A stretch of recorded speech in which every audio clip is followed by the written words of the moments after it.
जयतु हिंदू राष्ट्रम।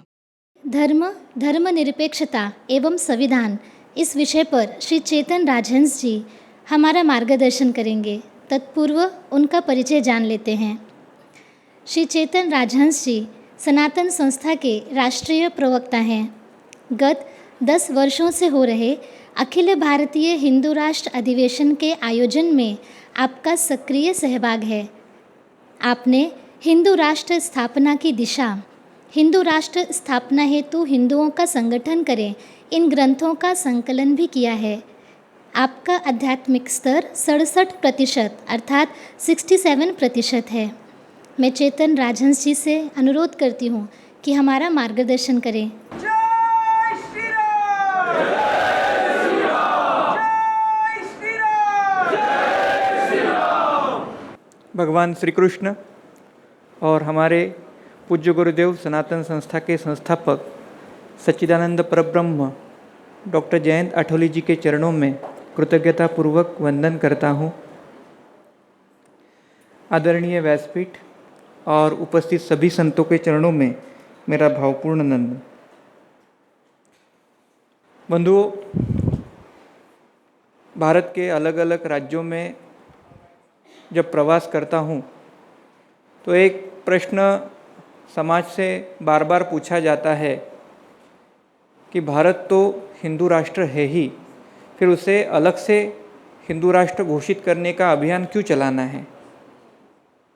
और ये प्रश्न इतना स्वाभाविक भी है क्योंकि ये तो त्रिकालबाधित सत्य है कि भारत हिंदू राष्ट्र है।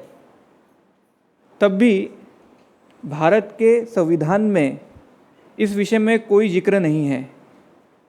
इसलिए यदि कोई डॉक्टर बन जाता है परीक्षा उत्तीर्ण होने के बाद और वो प्रमाण पत्र लिए बिना डॉक्टर का काम नहीं कर सकता है, उसी प्रकार से भारत हिंदू राष्ट्र तो है ही, परंतु संविधान के द्वारा वो घोषित न होने के कारण आज हिंदू राष्ट्र के रूप में कार्यान्वित नहीं है। इसीलिए मैं सभी बंधुओं को निवेदन करना चाहूँगा कि हमें भावनात्मक विचार करने के बजाय एक सोच समझकर हिंदू राष्ट्र की स्थापना का संवैधानिक कार्य करने की आज आवश्यकता है। आज का विषय है धर्म, धर्मनिरपेक्षता और संविधान। तो यह विषय समझने के पूर्व मुझे लगता है कुछ संज्ञाओं को हमें जानकर लेना पड़ेगा। जैसे एक संज्ञा है कि what is mean by constitutional word, संवैधानिक शब्द यानी क्या। जो शब्द संविधान में लिखा होता है उसे सामान्यतः संवैधानिक शब्द कहा जाता है। जैसे हमारे यहाँ जाति, कास्ट, शेड्यूल कास्ट, यह शब्द संविधान में आया है, इसलिए कास्ट यह कॉन्स्टिट्यूशनल वर्ड है, संवैधानिक शब्द है। इसलिए जाति के विरोध में बोलना यह संविधान द्रोह है। तो अब हिंदू शब्द क्या है, ये कॉन्स्टिट्यूशनल वर्ड है या नहीं? तो बिल्कुल ये भी कॉन्स्टिट्यूशनल वर्ड है। आपको पता होगा कि अभी हाल ही में चुनाव हुए कर्नाटक में, तब कर्नाटक के कांग्रेस के प्रदेशाध्यक्ष रहे सतीश जारकीहोली। इन्होंने एक स्टेटमेंट दिया था कि हिंदू शब्द का अर्थ जो है बिल्कुल अश्लील है और वो एक विदेशी शब्द है। तो मैं यहाँ बताना चाहूँगा कि जब हम संविधान की बात करते हैं, संविधान के देश में रहते हैं, तो हमारे यहाँ आर्टिकल 25B में हिंदू शब्द आया है, यानी हिंदू शब्द संवैधानिक है। और इस प्रकार से यदि संवैधानिक शब्द के विषय में कोई इस प्रकार से अपमानजनक भाषा करता है या विदेशी शब्द कहता है तो वो सारासार गलत है, उस पर संविधान द्रोह का मुकदमा दायर होना चाहिए।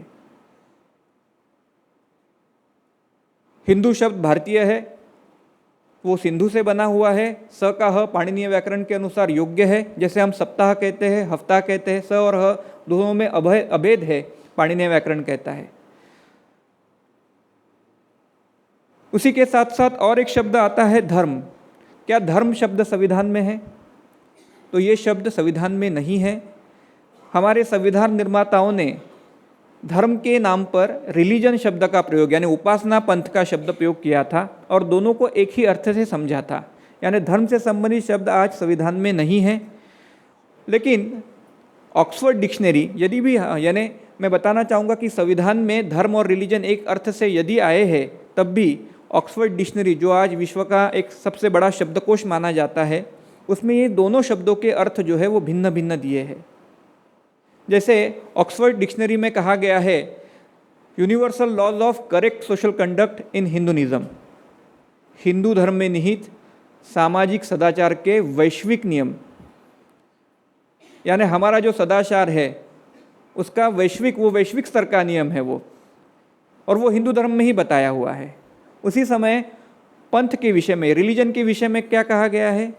The particular practice of faith and worship, विश्वास रखने की और उपासना करने की विशिष्ट पद्धति।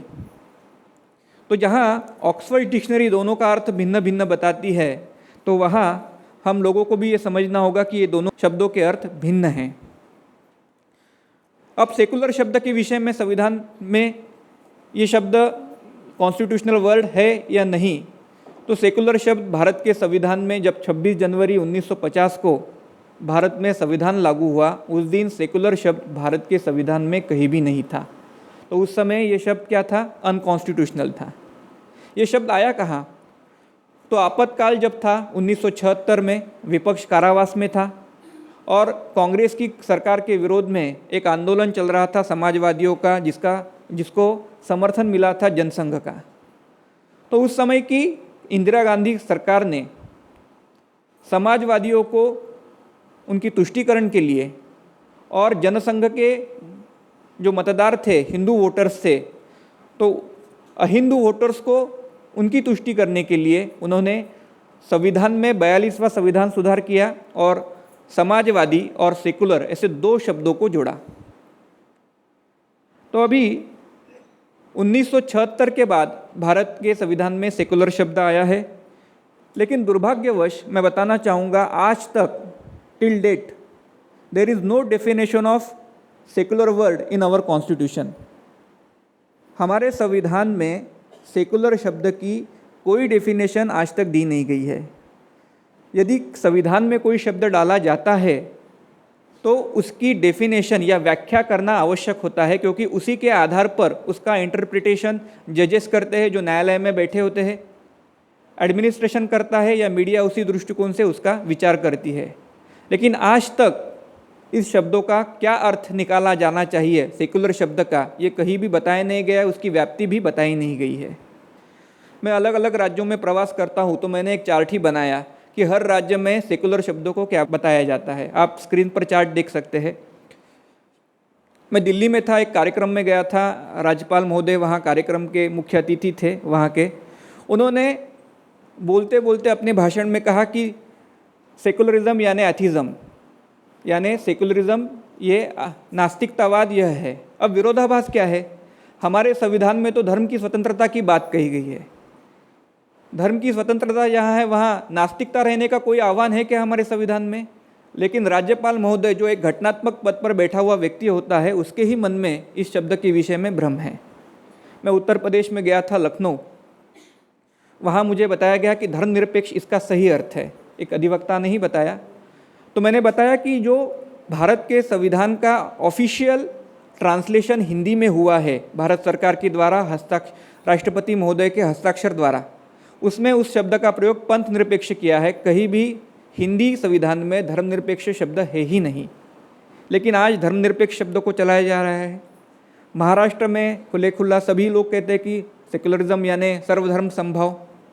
मैंने अभी बताया कि शब्दकोश जो ऑक्सफोर्ड डिक्शनरी की मैंने बात कही थी कि जहाँ भारत के संविधान में यदि ये शब्द दोनों एक अर्थ ही है, लेकिन ये दोनों भिन्न हैं, एक ही धर्म है और बाकी सारे पंथ है, तो दोनों जो है तो सर्वधर्म संभव तो हो ही नहीं सकता है। फिर आंध्र प्रदेश में जाएंगे, तेलंगाना में जाएंगे तो वहाँ लौकिकवाद यह शब्द का प्रयोग किया जाता है।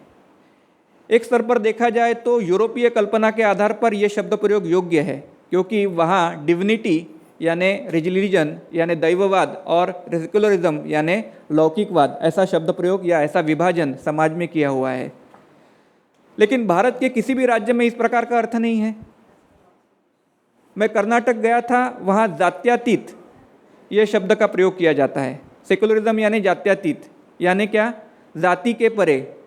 हमारे संविधान में जाति ये शब्द कॉन्स्टिट्यूशनल है, जाति के परे जाने का आह्वान नहीं है, तो ये भी शब्द गलत है। तो जो शब्द प्रयोग हमारे यहाँ अलग अलग राज्यों में किए जाते हैं उसके अर्थ जो है उससे एक अनर्थ ही हो जाता है, और ये अर्थ केवल राज्यों में नहीं तो हमारे जो लोकतंत्र के 4 खंभे हैं उसमें भी होता है। सरकारें, जो सरकारों के विषय में जब हम चर्चा करते हैं तो वो सेकुलर शब्द का अर्थ मनचाहा निकालती है। वो अल्पसंख्यकों के तुष्टीकरण के लिए सेकुलरिज्म के नाम पर हज यात्रा को सब्सिडी देते हैं, सच्चर आयोग बनाते हैं। वे लोग अल्पसंख्यक आयोग बनाया है उन्होंने। वक्फ एक्ट जो भारत के संविधान के लिए, वो बोलते हैं कि आज भी ये एक सेकुलरिज्म की देन है ये act. Places of worship act, तो ये सारे जो एक्ट हम लोग देखेंगे तो ये सारे सेकुलरिज्म के नाम पर बनाए गए हैं। फिर हम लोग बात करेंगे एडमिनिस्ट्रेशन यानी प्रशासन, जो लोकतंत्र का दूसरा खंभा है। आपने देखा होगा कि जब दंगे होते हैं तो दंगे करने वाले तो लोग अल्पसंख्यक समुदाय के होते हैं, लेकिन उन दंगों में अरेस्ट करते समय समाज को बैलेंस करने के लिए यानी अपना तथाकथित सेकुलरिज्म दिखाने के लिए हिंदू नेताओं को बंदी किया जाता है। इसका अनुभव आप सभी को है, इसलिए मैं इसके विस्तार में नहीं जाऊंगा। तीसरा खंभा है लोकतंत्र का माध्यम, मीडिया। लोकतंत्र में हमारे यहाँ सत्य का आधार माना गया है मीडिया को, और इसलिए उसको चौथे खंभे का स्थान आज प्राप्त है। परंतु मीडिया भी पीएफआई के किसी टेररिस्ट को पकड़ा गया तो कहते हैं इसको एक्टिविस्ट को पकड़ा गया। वो कभी भी टेररिस्ट को टेररिस्ट नहीं कहती है, एक्टिविस्ट कहती है। जब भड़काऊ भाषण कोई देता है तो उसको जो है उस हेड स्पीच कहा जाता है, लेकिन सर तन की जुदा की घोषणा होती है तो उसके विषय में विवादात्मक भाषण ऐसा शब्द प्रयोग भी नहीं होता है। तो मीडिया कितनी बायस्ड है या सेकुलरिज्म का अर्थ जो है उन्होंने जो निकाला है वो कितना गलत है ये आपको ध्यान में आएगा। और चौथा स्तंभ जो न्यायपालिका है, जुडिशरी है, उसके विषय में इस शब्द के संदर्भ में इतने अत्यधिक भ्रम हैं ये मैंने अनुभव किया। मैं आपको एक उदाहरण बताना चाहूँगा। केंद्र सरकार के द्वारा जो संचालित विद्यालय होते हैं उसको केंद्रीय विद्यालय कहा जाता है। केंद्रीय विद्यालय में एक प्रार्थना है, असतो मा सद्गमय, आपने सुनी होगी, पौमान मंत्र है, तमसो मा ज्योतिर्गमय, मृत्योर्मा अमृतम गमय। 3 लाइन का ये प्रार्थना है, 3 पंक्तियों का यह प्रार्थना है। 2018 में एक सुप्रीम कोर्ट में एक PIL हुई, जनहित याचिका हुई, जिसमें कहा गया था कि ये जो प्रार्थना है ये हिंदू बिलीफ सिस्टम से संबंधित है और ये जो भाषा है ये हिंदू समाज से संबंधित है, संस्कृत भाषा। इसीलिए भारत का संविधान सेकुलर होने के कारण ये जो प्रार्थना है ये केंद्रीय विद्यालयों से हटानी चाहिए। अब सर्वोच्च न्यायालय में जब ये याचिका आई तो न्यायालय ने इसका विचार करना चाहिए था, क्योंकि इसमें कोई हिंदू देवता का उल्लेख है क्या, किसी हिंदू श्रद्धा का उल्लेख है क्या, किसी देवता का उल्लेख है क्या। लेकिन तब भी न्यायालय ने इसको मान्य कर लिया, यानी सैद्धांतिक रूप से ये मान्य कर लिया कि हिंदू प्रार्थना करना सेकुलरिज्म के विरुद्ध है। उन्होंने सैद्धांतिक रूप में ये मान्य कर लिया कि संस्कृत भाषा जो है एक प्रकार से सेकुलरिज्म के विरुद्ध है। मुझे बताइए, भाषा कभी सेकुलर होती है क्या?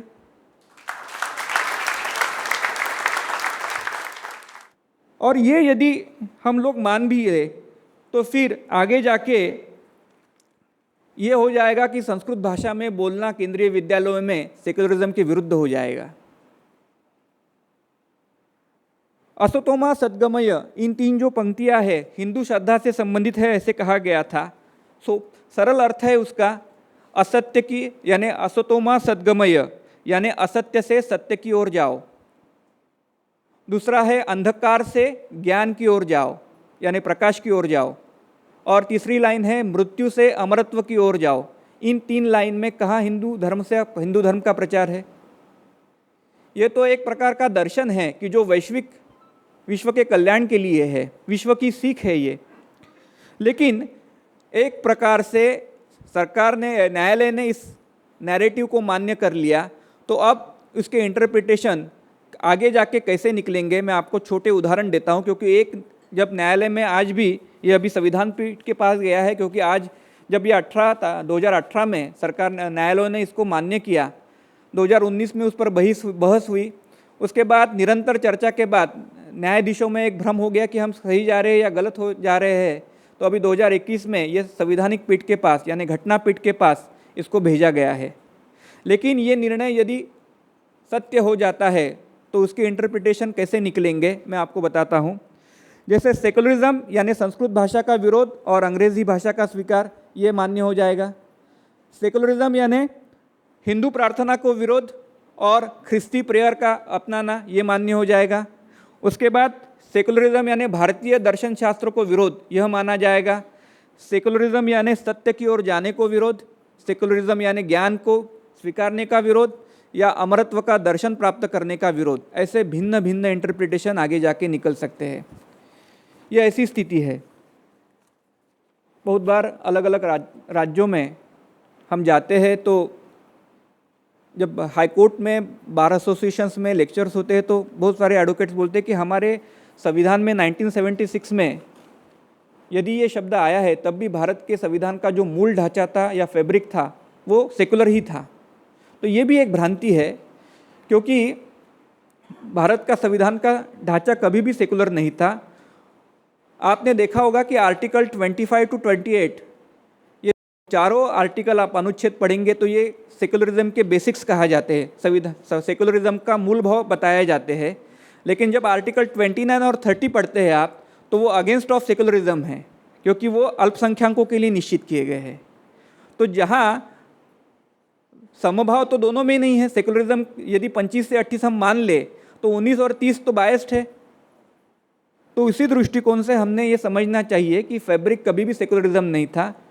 और आगे जाके मैं बताना चाहूँगा आर्टिकल 28 और 30 की जब हम बात करते हैं तो आर्टिकल 28 में स्पष्ट रूप में कहा गया है कि भारत के किसी भी शिक्षा संस्थान में आप धर्म से संबंधित पढ़ाई पढ़ा नहीं सकते हैं, और यदि वो पढ़ाई जाती है तो उसकी एजुकेशनल मान्यता इमीडिएट निरस्त की जाएगी।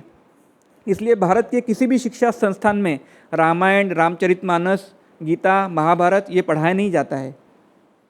लेकिन उसी समय आर्टिकल 30 है जो माइनॉरिटीज़ के लिए बनाया गया था, जिसमें बताया गया है कि जो भाषिक और धार्मिक अल्पसंख्यक समुदाय है वो अपने रिलीजियस एजुकेशनल इंस्टीट्यूट चला सकता है, संचालित कर सकता है, वहाँ अपना मजहबी एजुकेशन दे सकता है, और आवश्यकता लगी तो सरकार उसको सब्सिडी देगी।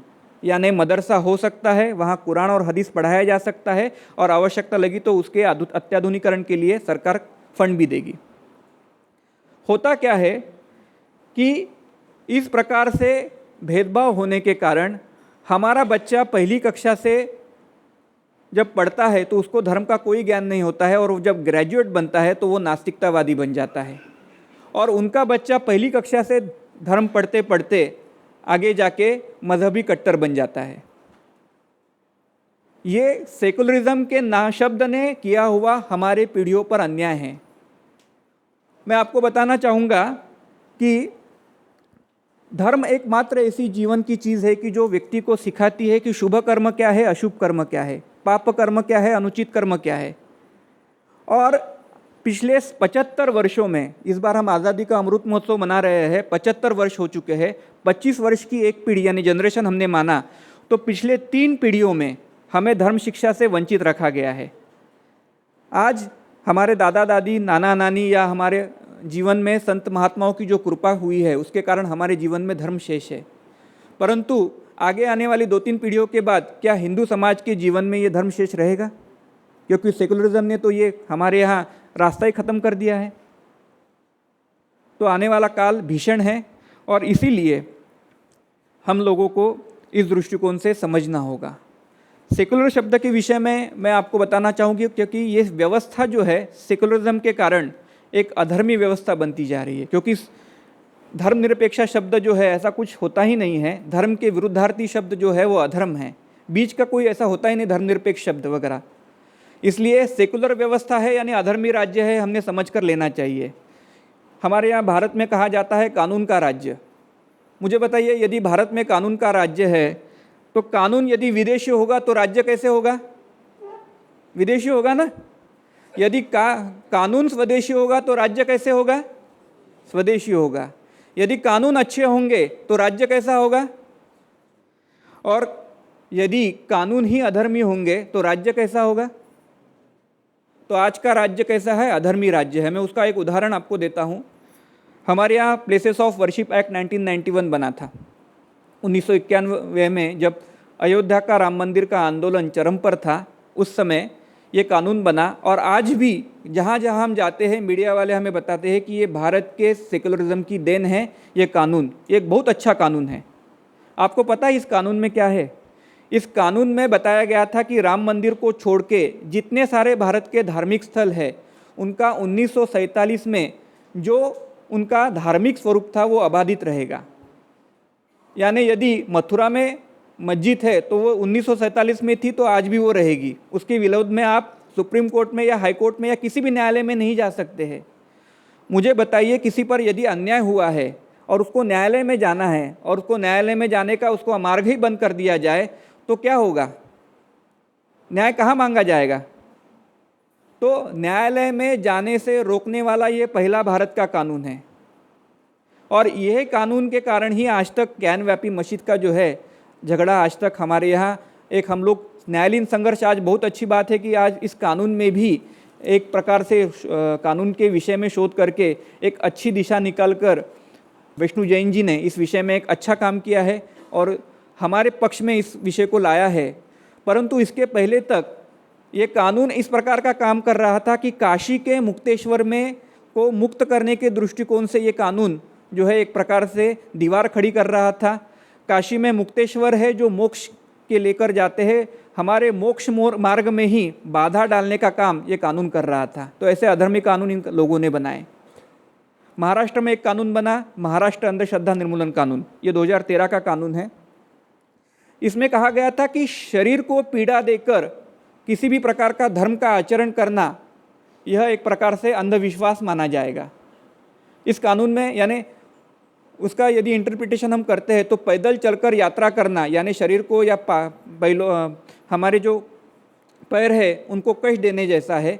तो महाराष्ट्र में एक वारी होती है, पंढरपुर की वारी, यानी पंढरपुर में एक यात्रा होती है तो लोग पैदल ही करते हैं तो वो अंधश्रद्धा मानी जा रही थी, उस कानून के दृष्टिकोण से मानी जाती। आज भी काशी की यात्रा को पैदल करके जाना हमारे यहाँ परंपरा रही है, उसको भी अंधश्रद्धा निश्चित किया जाता। हमारे यहाँ छोटे छोटे जो बालक होते हैं उनके, हमारे हिंदू धर्म में एक पद्धति है कि कर्ण छेदन करते हैं हम बचपन में ही, लेकिन छोटे बच्चे के कान को छेद करना यही अंधश्रद्धा माना गया था। मुझे बताइए, आप में से सभी के कान छिदे हुए हैं क्या? और आपको इसका अभिमान है क्या? तो इस प्रकार के ये अधर्मी कानून इन लोगों ने लाए और ये कानून सेकुलरिज्म के नाम पर लाए। तो ये मैं बताना चाहूँगा कि इस प्रकार के कानून जब बनते हैं तो ये कानूनों का जड़ सेकुलर शब्द होता है और यही शब्द हिंदू राष्ट्र की स्थापना में सबसे बाधक भी शब्द है, क्योंकि ये शब्द जब तक नहीं हटता है तब तक हिंदू राष्ट्र के संवैधानिक कार्य नहीं हो सकते हैं। आपको बताना चाहूँगा कि भारत में जो सारी एंटी इंडिया फोर्सेस है, जिहादिस्ट हो, मिशनरिस्ट हो, एथिस्ट हो, कम्युनिस्ट हो, ये सारी जो शक्तियाँ हैं वो हिंदू विरोधी कार्य इसी शब्द का उपयोग करके हमारे हिंदू समाज को लक्ष्य करती है। इसीलिए इस शब्द को हमें रोकना होगा। हमारे यहाँ संविधान में एक अच्छी प्रक्रिया है, कॉन्स्टिट्यूशनल प्रोसेस है कि किसी भी शब्द को यदि डाला जा सकता है तो उसको हटाया भी जा सकता है। आर्टिकल 368B में इसका प्रावधान है कि किसी भी शब्द को यदि आप डाल सकते हैं तो उसको हटाया भी जा सकता है। तो इसके लिए हमें काम करना पड़ेगा लोकतांत्रिक मार्ग से। हमारे यहाँ लोकतंत्र में परिवर्तन के 3 मार्ग बताए गए हैं, सड़क, संसद और सुप्रीम कोर्ट। हमें सड़क पर आंदोलन करने का अवसर या अधिकार हमारा लोकतंत्र देता है, तो हमें इस विषय में आंदोलन करना चाहिए, उसका लाभ उठाना चाहिए। संसद में हम नहीं जा सकते, लेकिन हम चुन के देने वाले जो जनप्रतिनिधि है उनको हमें इस विषय में कन्विंस करना पड़ेगा। इस वर्ष 2024 में हमारा सौभाग्य है कि इलेक्शन है, लोकसभा के चुनाव है। हमें अपने विचारों के जनप्रतिनिधियों को आगाज़ करना पड़ेगा, उन्हें स्पष्टता से बताना पड़ेगा कि हमें सेकुलरिज्म शब्द कॉन्स्टिट्यूशन में नहीं चाहिए। और तीसरी बात, न्यायालयीन संघर्ष यानी सुप्रीम कोर्ट। किसी भी माध्यम से यदि संसद ये नहीं कर सकी तो सुप्रीम कोर्ट में ये करने के लिए हमारे सुप्रीम कोर्ट और हाई कोर्ट के जो अधिवक्ता है उनको ये कार्य करना पड़ेगा। सौभाग्यवश एक सुप्रीम कोर्ट में 2-3 याचिकाएं आज सेकुलर शब्द के विषय में प्रविष्ट हो चुकी है, इसके विषय में चर्चा हो रही है। लेकिन आने वाले दिनों में हमें सड़क, संसद और सुप्रीम कोर्ट इन 3 मार्गों को ध्यान में रखना होगा। उसके आधार पर इस शब्द को, सेकुलरिज्म को हमारे संविधान से हटाना पड़ेगा और उसी माध्यम से ही हमें हिंदू राष्ट्र की स्थापना को संवैधानिक स्तर पर प्राप्त करना होगा। यही बताना चाहूँगा, आप सभी इस कार्य में अपना अपना योगदान दें, यही प्रार्थना करूँगा और मेरी वाणी को श्री गुरु चरणों में विराम देता हूँ। नमस्कार।